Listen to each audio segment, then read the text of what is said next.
Personally, I believe that Trump's governance will take a toll on China-U.S. relations in the short term, but benefit China in the long term.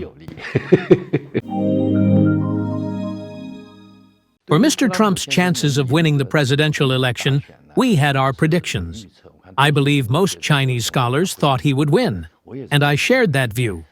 However, the comprehensive victory of the Republican Party caught us by surprise. Not only did they reclaim the White House, but they also regained the Senate, giving them a clear advantage. The House of Representatives remained in Republican hands as well. Moreover, as we all know, during the Trump era, he appointed 3 conservative Supreme Court justices, resulting in the current Supreme Court consisting of 6 conservatives and 3 liberals. So, it could be said that the Republican Party had a major victory this time. This was unexpected, to be frank. It was a bit surprising. I believe this outcome arose due to several reasons. It could be because the U.S. economy is not doing well. From the data I have seen over the past 3 years, the wages of ordinary Americans have increased by 19.8%, which is a significant rise. However, when adjusted for inflation, real income decreased by 2%. A 2% decrease in real income is quite significant for the lower echelons of society. Actually, what ordinary people truly care about is the decline in their quality of life. However, the Democratic Party has not responded effectively to this issue. As a result, ordinary people are likely to abandon them. I believe this is one reason. When the economy is not performing well, people hold the ruling party accountable. Moreover, it seems to be a global phenomenon. This year, in Western countries, it's been a trend that the ruling parties have faced challenges in elections. The Conservative Party in the UK lost power. The Liberal Democratic Party in Japan faced setbacks. The ruling coalition in Germany was weakened, and France experienced a similar situation where Macron's centrists were weakened. It appears to be a worldwide phenomenon. Therefore, I believe the first reason the Republican Party won this time is due to these factors. The second reason was the Democratic Party's candidate's lack of competitiveness. Although Kamala Harris has a strong background from an identity politics perspective, being a woman of Black and Asian ancestry, which is favorable for identity politics or progressive politics, her competitiveness was lacking. Looking at her political experience, she has not governed any region or led any department. So she appeared weak in this regard. Of course, some friends might argue that previously, Barack Obama also transitioned from the Senate directly to the presidency and did well. One could argue that Obama himself had a good grasp of policy issues, as he had been through debates. During the Obama era, he faced strong rivals within his party, and through debates with opponents from both parties, he demonstrated a strong policy acumen. However, this time, Harris encountered challenges. For instance, during an interview with Fox News, she struggled to answer questions, When addressing substantive issues, she often evaded the questions or seemed indecisive. There were even instances where she struggled to speak when the prompting device was not in place. So indeed, she appeared to be too weak in comparison. In procedural terms, her nomination doesn't quite adhere to democratic procedures either. It's just a matter of state leaders giving a nod, so her legitimacy is questionable. Coupled with her weak abilities, overall, she doesn't seem to be a very qualified opponent. Furthermore, the Democratic Party has gone too far with identity politics, their policies leaning too far left, which has led to a disconnect from the general populace.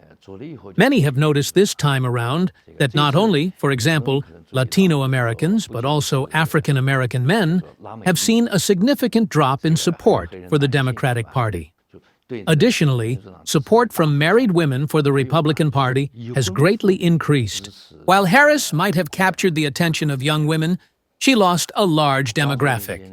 Therefore, her strategies and policy positions were too left-leaning, with flawed strategies. As a result, the unexpected outcome emerged, with the Republican Party gaining such a significant hold on power. In the future, everyone will be concerned about the impact of Trump's policies. With the Republican Party holding such concentrated power, what will they do?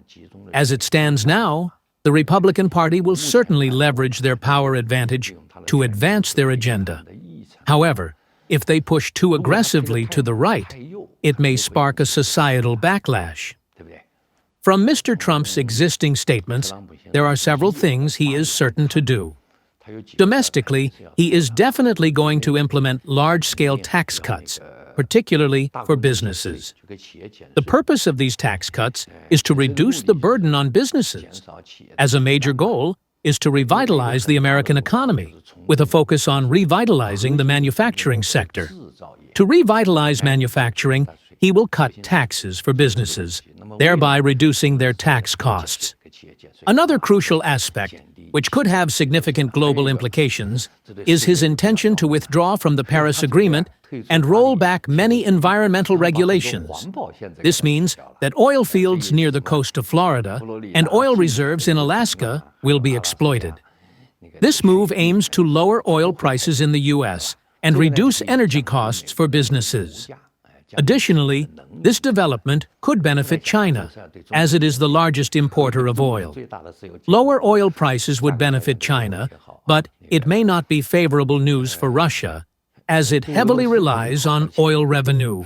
Regardless of how it is presented, for Trump, revitalizing manufacturing is paramount. To achieve this, he plans to cut taxes, lower energy costs, and impose tariffs to drive out many foreign products through a tariff wall. This is intended to create space for American businesses. I believe that the concept is valid from the perspective of American workers, but when it comes to actual implementation, I think the likelihood of success is slim. When you impose tariffs on foreign goods, retaliation from abroad is almost certain. This could result in a decline in American product exports, thereby protecting the domestic market at the cost of losing external markets. Additionally, there is a fundamental issue in the U.S., a potential lack of adequately skilled labor, which is a genuine concern, you see? Manufacturing differs significantly from the general service industry. Revitalizing the manufacturing sector is not a simple task that can be resolved by merely reducing costs and imposing tariffs. It is exceptionally complex. You need qualified workers and a supportive system in place. Since the U.S. delinked the dollar from gold in 1971, it has shifted away from industrialization, resulting in shortages in many industries. Unlike in China, where various industries are well established, the U.S. has a long way to go in rebuilding its industrial infrastructure. In conclusion, at least for Trump 2.0, restoring the economy, particularly revitalizing manufacturing, will be a top priority. He may implement numerous measures, but my intuition suggests they may not be effective. To revitalize manufacturing, collaboration with China might be the key. By retaining certain advantageous sectors and partnering with China in other areas, he could achieve more success. His tariff policies could lead to domestic price hikes, inflation, increased interest rates, and challenges in repaying the national debt, which currently stands at $36 trillion. Therefore, while Mr. Trump's intentions may benefit the U.S., their implementation may fall short. The second domestic policy focus will surely be on cracking down on illegal immigration. I remember that during Mr. Trump's first term in office, he placed significant emphasis on the issue of illegal immigration, right? His approach involved preventing new entries and deporting those who were already present in the country. In his second term, he is likely to continue this strategy. To add a potentially politically incorrect remark, but one that I believe aligns with reality, I think Mr. Trump himself holds white supremacist views. Viewing America's future from a white perspective might be chilling, indeed. Because currently, white women in America only have 0.9 children in their lifetime, which is a very low number. In contrast, Latin American immigrants have an average of 5.6 children, essentially creating a nearly six-fold difference, right? Looking ahead, it's evident that the future will not belong to white Americans. with a ratio of 1.6. If I have one son and you have 6 sons, by the time we reach grandchildren, it's game over for me. My one grandson versus your 36 grandsons, and the trend continues to great-grandchildren. I have one, you have 216, and it goes on. Therefore, from his perspective, it's truly alarming. Hence, he will undoubtedly take measures on this issue, right? Preventing new immigrants from coming in and deporting old immigrants, so this is something he is determined to do, even though it will cause significant trouble. It will lead to a considerable backlash. Finally, his domestic agenda may have a significant goal, which is to restore traditional values. Did you all notice that, on the evening of the 5th at Mar-a-Lago, he not only declared his victory, but also announced his first task and policy after taking office? The abolition of the gender politics policies? He stated that God created 2 genders, male and female, and all other LGBT matters will be abolished. He made it clear that men will not be allowed to compete in women's sports, so the 2028 Los Angeles Olympics will definitely not be like Paris. The scenario of 2 men boxing against a woman will no longer be possible. By the way, we, the mainland Chinese, have lost a gold medal. In the women's 60 kg category, a woman lost to a man. And that gold medal should have been China's, but unfortunately, it was lost. So, he is determined to restore traditional family-centered values. Only then can the birth rates of white Americans rise, ensuring the future of the America he envisions, predominantly white.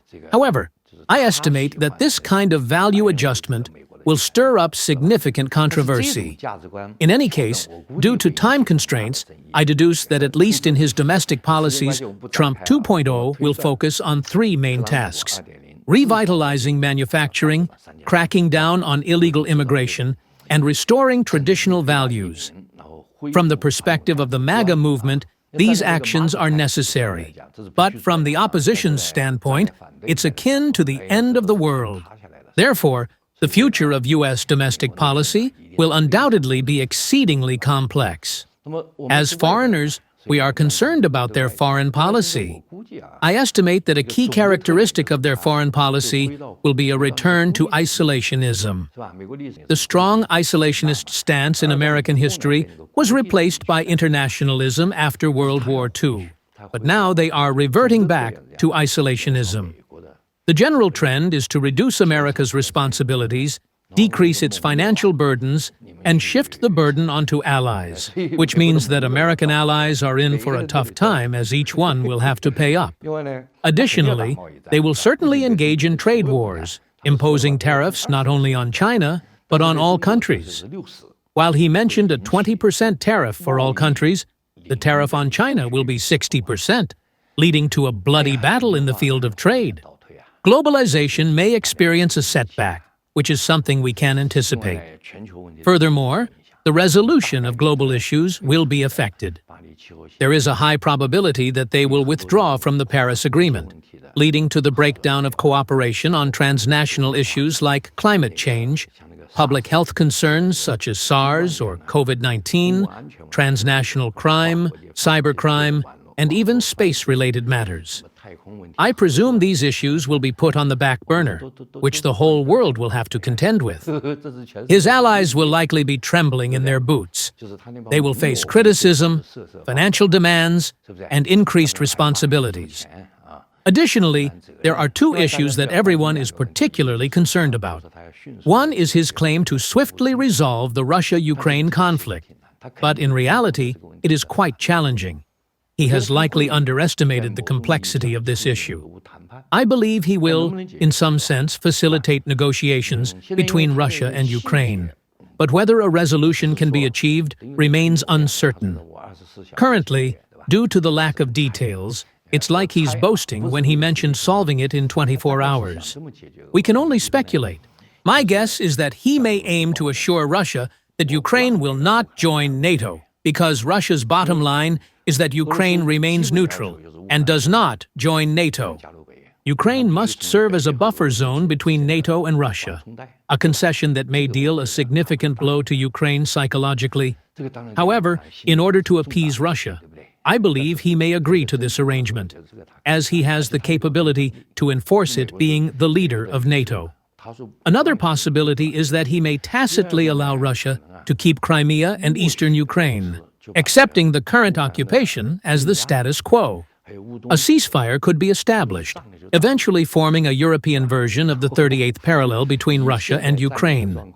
This may likely be the direction in which things are headed, at least from his perspective. He may demand that Russia cease further military actions and ensure that their troops do not cross west of the Dnieper River. This could help reassure neighboring countries of Ukraine's security. He may aim to resolve the conflict in this manner, but whether he can actually achieve it remains uncertain. The establishment factions within the United States may not necessarily agree, and European countries may also have reservations. Therefore, while his idea of resolving the Russia-Ukraine war in 24 hours sounds promising, whether he can actually deliver remains to be seen. We can only wait and see. I do have some concerns about the Middle East issue. He may escalate tensions because why? It seems like he has grown closer to Israel. In his previous term, he moved the U.S. Embassy in Israel from Tel Aviv to Jerusalem, which violated United Nations resolutions. But he did it anyway, so the Israelis are particularly fond of him. I believe this time he will increase support for Israel while exerting greater pressure on Iran. So, Iran must be feeling a bit uneasy now. Another prediction is that he will pressure countries like Saudi Arabia and Kuwait to align with Israel, so overall, his approach seems more favorable towards Israel. However, whether his strategy will be successful remains uncertain. Iran will surely resist this pressure. Whether Arab countries will comply with his directives is also uncertain. In conclusion, he has introduced uncertainties into both the Russia-Ukraine conflict and the Israeli-Palestinian conflict, which are worth observing. Ultimately, as a Chinese, we certainly care about the impact of Mr. Trump's 2.0 version on the conflict between China and the United States. Personally, I believe that Trump's governance will take a toll on China-U.S. relations in the short term, but benefit China in the long term. This is my perspective. In the short term, he is likely to intensify pressure on China, as he has announced a 60% tariff on all Chinese goods, with certain products facing tariffs of over 100%. Thus, we are undoubtedly facing greater pressure. However, in the long run, because he tends to act alone and even penalize his allies, this works in China's favor. In my own view, in terms of a one-on-one confrontation between China and the U.S., we are not afraid of the United States. In terms of actual production capacity, China has already surpassed the United States. According to exchange rates, our GDP is 65% of the U.S. GDP, around 2/3 of the U.S. However, based on purchasing power parity, PPP, we exceeded the U.S. back in 2014, as per data from the CIA. Furthermore, in terms of actual output, China surpasses the U.S. by an even wider margin. China's steel production last year was 1.35 billion tons, while the U.S. produced just over 60 million tons, less than 70 million tons. We are nearly 20 times the output of the U.S. In addition, our annual cement production is 35 times that of the U.S., and our shipbuilding output is 232 times that of the U.S. There is simply no comparison. Therefore, in my opinion, in a one-on-one scenario between China and the U.S., we are not at all intimidated by them. However, if the U.S. utilizes its entire alliance system and leverages the international system, China may find itself in a disadvantaged position. One advantage of Trump is his disregard for allies, relinquishing this strategic advantage. This is actually quite beneficial for China. Therefore, my intuition tells me that Trump's 2.0 version will certainly have an impact on China, affecting other countries as well.